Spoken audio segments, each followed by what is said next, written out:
সাধারণ গণিতের অনুশীলনী 3.3-এর উৎপাদকের বিশ্লেষণে আজকে আমরা 26 থেকে 28 পর্যন্ত অঙ্কগুলো শিখব। 26 থেকে 28 পর্যন্ত অঙ্কগুলো উৎপাদকের বিশ্লেষণ করব। প্রথমে আমরা 26 নম্বর অঙ্কটাতে যাই। 26 নম্বর অঙ্কটা এখান থেকে শুরু করি। যে কি বলছে, 3a + 1 cube minus 2a minus 3।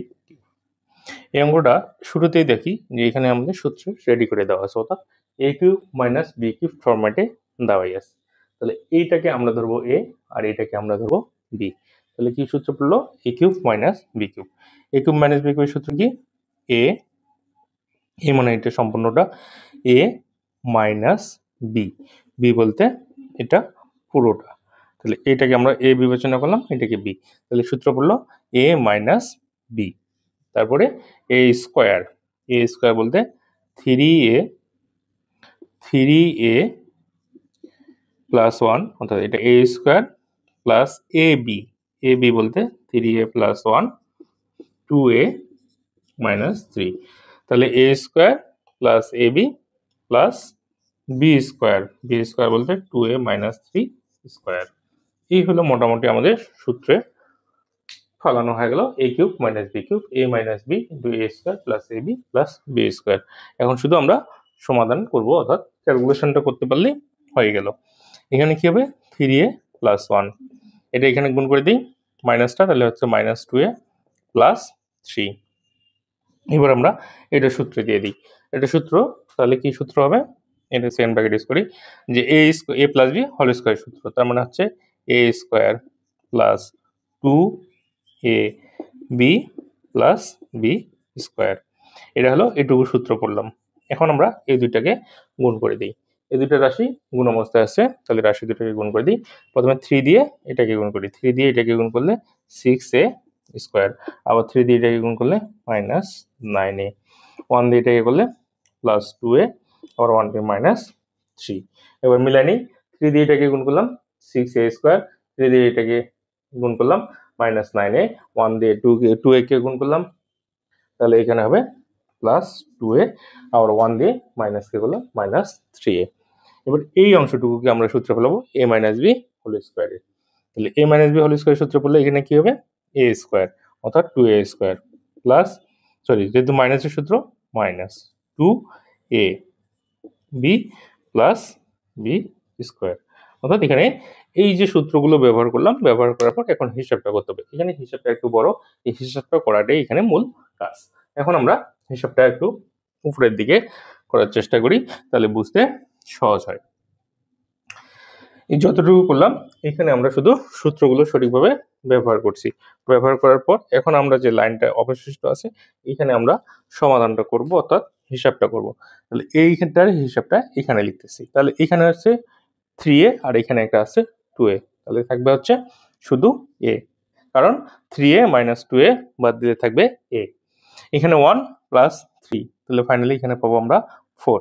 তাহলে এই অংশটুকুর ক্যালকুলেশন কমপ্লিট। তাহলে আমরা পেলাম a প্লাস 4। এবার আমরা এটা হিসাব করি, এটা হিসাব করলে 9a স্কোয়ার। আচ্ছা, এটা যদি আমরা গুণ করি 6a plus 1 plus 6a square minus, এইটুকু আমরা হিসাব করে নিই যে মাইনাস 9a থেকে যদি আমরা 2a বাদ দিই, তাহলে এখানে হচ্ছে মাইনাস 7a, তারপর এখানে হলো মাইনাস 3, তারপর প্লাস এটার পর স্কোয়ার করলে 4a স্কোয়ার। এটা যদি হিসাব করি মাইনাস 2 টু 4, 4 3 যা 12, 12a প্লাস 9। আচ্ছা, এটুকু আমরা এই লাইনটা হিসাব করে লিখলাম। তাহলে আবার মিলা দেখি, এটা হিসাব করে এটা লিখছি 9a square 3 to 6 plus 1 6a square minus 9a থেকে 2a বাদ দিলে মাইনাস 7a মাইনাস 3, এটা পর স্কোয়ার 4a স্কোয়ার, গুণ করছি 2 টু 2 টু যা 4, 4 3 যা 12a আর 3 উপর স্কোয়ার করলে 9। এখন এই ক্যালকুলেশনটা আমরা এখন করে ফেলি যে আর কি অবশিষ্ট থাকে বা কতটুকু ক্যালকুলেশন করলে অঙ্কটা কমপ্লিট করা যায়। তাহলে এখানে আছে 9a স্কোয়ার, এখানে আছে 6a স্কোয়ার, এখানে আছে 4a স্কোয়ার। এই সবগুলো a স্কোয়ারকে আমরা যোগ করে ফেলি, কারণ সবগুলোর সামনে প্লাস সাইন দেওয়া আছে। তাহলে এখানে 9 স্কোয়ার 6a স্কোয়ার আর হচ্ছে 4a স্কোয়ার। তাহলে 6 আর 4 10, 10 আর 9 19, তাহলে এখানে হচ্ছে 19 এ স্কোয়ার। এবার আমরা এর অবস্থা দেখি, এখানে আছে এ 6 এ, এখানে আছে -7 এ, এখানে আছে -12 এ। তাহলে এখান থেকে এখানে বাদ দিলে থাকবে শুধু একটা এ, তাহলে -7 এ থেকে 6 এ বাদ দিলে মাইনাস এ, আর এখানে হচ্ছে -12 এ। তাহলে ফাইনালি আমরা পাবো -13 এ। এবার আমরা সংখ্যাগুলোর দিকে যাই, এখানে আছে 1 আর এখানে আছে 9, এই দুটো প্লাস অবস্থায় আছে, তাহলে 1 + 9 মানে 10, 10 থেকে যদি আমরা 3 বাদ দিই তাহলে এখানে পাবো +7, কারণ 10 থেকে 3 বাদ দিলে কি হবে, 7 হবে। তাহলে ফাইনালি আমাদের ক্যালকুলেশন কমপ্লিট, এটাই হলো আমাদের অ্যান্সার। তাহলে এই অঙ্কটাতে শুধু হিসাবটাই বড় ছিল, তাই এই অঙ্কটা প্র্যাকটিস করলে হিসাবে দক্ষতাটা বাড়বে, অর্থাৎ ক্যালকুলেশন স্কিল ডেভেলপ করার জন্য এই অঙ্কটা আমরা একটু প্র্যাকটিস করে নেব, যাতে বড় অঙ্ক আসলে আমরা খুব সহজেই ক্যালকুলেশনটা করতে পারি। এবার আমরা চলে যাই 27 নম্বর অঙ্কটাতে। 27 নম্বর অঙ্কটা কি বলছে যে এক্স প্লাস রাশি কিছু রাশি গুণ অবস্থায় দেওয়া আছে। এই টাইপের অঙ্ক থাকলে আমাদের কিভাবে করতে হবে সেটাই বুঝতে হবে একটু ভালো করে, যে এই ধরনের অনেকগুলো রাশি গুণ অবস্থায় দেওয়ার পরে আমরা কিভাবে আসলে অঙ্কটা সমাধান করব। এই ধরনের রাশি থাকলে প্রথম কাজ হচ্ছে এই রাশিগুলো একটু সাজায় লিখতে হবে। সাজায় লেখা বলতে আমি বোঝাতে চাচ্ছি যে কোন রাশিটার সাথে কোন রাশিটা লিখলে অঙ্কটা একটু সমাধান করা সহজ হবে, সেটা আমরা বুঝবো কেমন করে, যে এখানে আছে 2 আর এখানে আছে 3, তাহলে আমরা চেষ্টা করবো এটা যোগ করে বা এটা যোগ করে যেন একই রকম পাওয়া যায়। অর্থাৎ আমি বলতে চাচ্ছি 2 এর সাথে যদি 7 যোগ করি, 2 এর সাথে যদি 5 যোগ করি তাহলে 7, 3 আর 4 করলে 7, অর্থাৎ এইরকম মিললে আপাত দৃষ্টিতে এই দুজনকে আমরা পাশাপাশি রেখে ক্যালকুলেশনটা করা শুরু করব। অর্থাৎ আমি বলতেছি x+2, x+5 একসাথে রাখবো, আবার x+3, x+4 এই দুজনকে একসাথে রাখবো, রাখার পর আমরা ক্যালকুলেশন শুরু করব। আচ্ছা, তাহলে এবার এই দুইটা রাশি আর এই দুইটা রাশি পাশাপাশি রেখে আমরা আগে এই রাশি দুইটাকে গুণ করে দিই। গুণ করলে x এর সাথে এটা গুণ করলে x স্কয়ার, x এর সাথে 5 গুণ করলে 5x, x এর সাথে 2 গুণ করলে 2x, আর x এর সাথে 2 এর সাথে 5 গুণ করলে 10। একইভাবে x স্কয়ার এর সাথে এটা গুণ করলে 4x, 3 এর সাথে x গুণ করলে 3x, 3 আর 4 গুণ করলে হচ্ছে 12 -48। এখন আমরা দেখি কি হয়, যে x স্কয়ার এখানে 7x 5x প্লাস 2x আমরা লিখতে পারবো 7x প্লাস 10। এখানেও দেখি যে x square 4x plus 3x অর্থাৎ 7x ইকুয়াল টু 12 -48। এখন দেখি যে এই রাশিটা আর এই রাশিটা প্রায় কাছাকাছি, অর্থাৎ একই রকম, অর্থাৎ এই অংশটুকু আর এই অংশটুকু দুজনেরই সেম মিলে গেছে। অর্থাৎ আমরা চাইলে এই অংশটুকু ধরেও সমাধান করতে পারি, আর যদি চাই যে আরেকটু খুব তাড়াতাড়ি করবো সেক্ষেত্রে এটা পুরোটা নিয়ে সমাধান করি, সেটা যদি পুরোটা নেই তাহলে এটাকেও ওইটার মতো করে বানানোর চেষ্টা করবো। অর্থাৎ ওইটার মতো করে বলতে আমি বোঝাতে চাচ্ছি যে এখানে আছে x square plus 7x plus 10, তাহলে এখানেও আমরা লিখি x square plus 7x plus 10 plus, তাহলে এখানে বাকি থাকলো কত 2, যেহেতু এখানে 12 আছে তাহলে 10 প্লাস 2 করলে 12 -48। এখন তাহলে আমরা এই অংশটুকুকে একটা কিছু ধরে করলে অঙ্কটা দ্রুত সমাধান করে যাবে, অর্থাৎ ছোট হবে, সেক্ষেত্রে এটাকে ধরলাম আমি পি। আচ্ছা, তাহলে পি ধরলে আমাদের এখন রাশিটা কি অবস্থায় আসলো সেটা আমরা দেখি, অর্থাৎ প্রদত্ত রাশিটা কোন আকারে আসলো সেটা আমরা একটু খেয়াল করার চেষ্টা করি, যে প্রদত্ত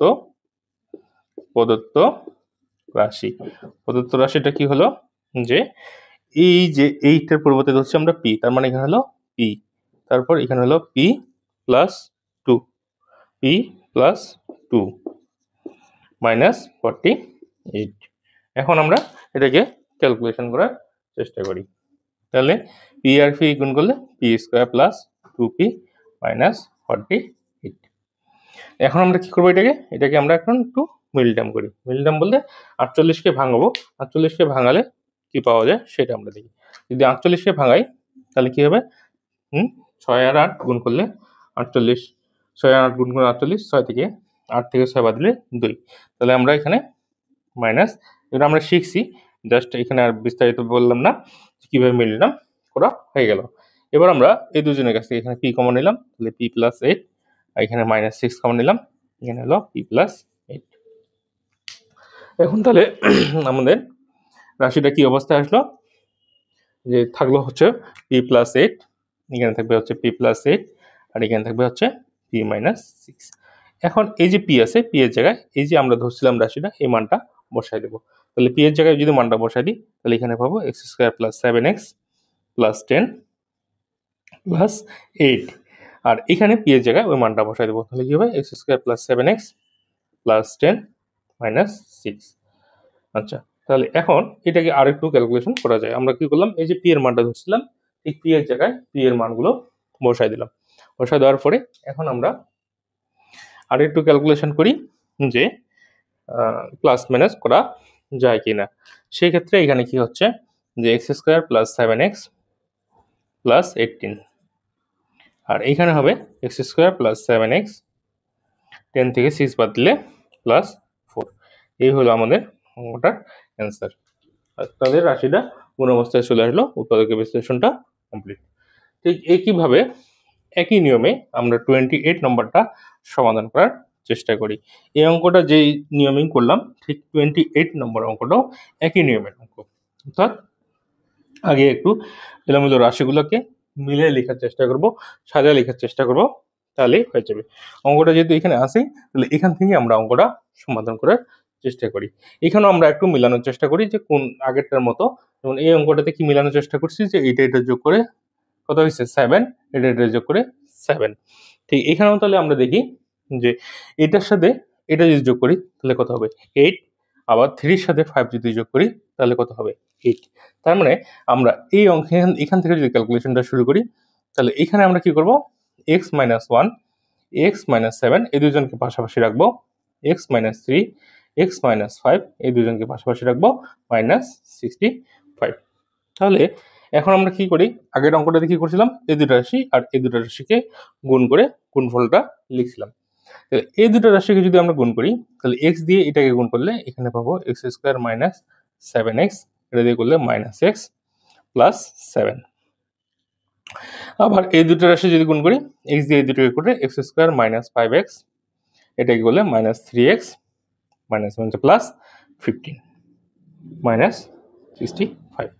আচ্ছা, এখন আমরা এখানে হিসাব করে দেখি যে কি হলো, x² - 8x + 7, এখানে হলো x² -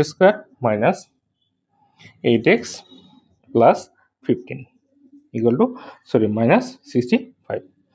এখন আমরা শিখছি যে এই অংশটুকু ধরে যদি অঙ্কটা করি তাহলে সমাধান করা যাবে, আর পুরোটা যদি ধরে সমাধান করতে চাই সেই ক্ষেত্রে এটাকে ওইটার মতো করে ভাঙানোর চেষ্টা করব, তাহলে আমাদের সুবিধা হবে।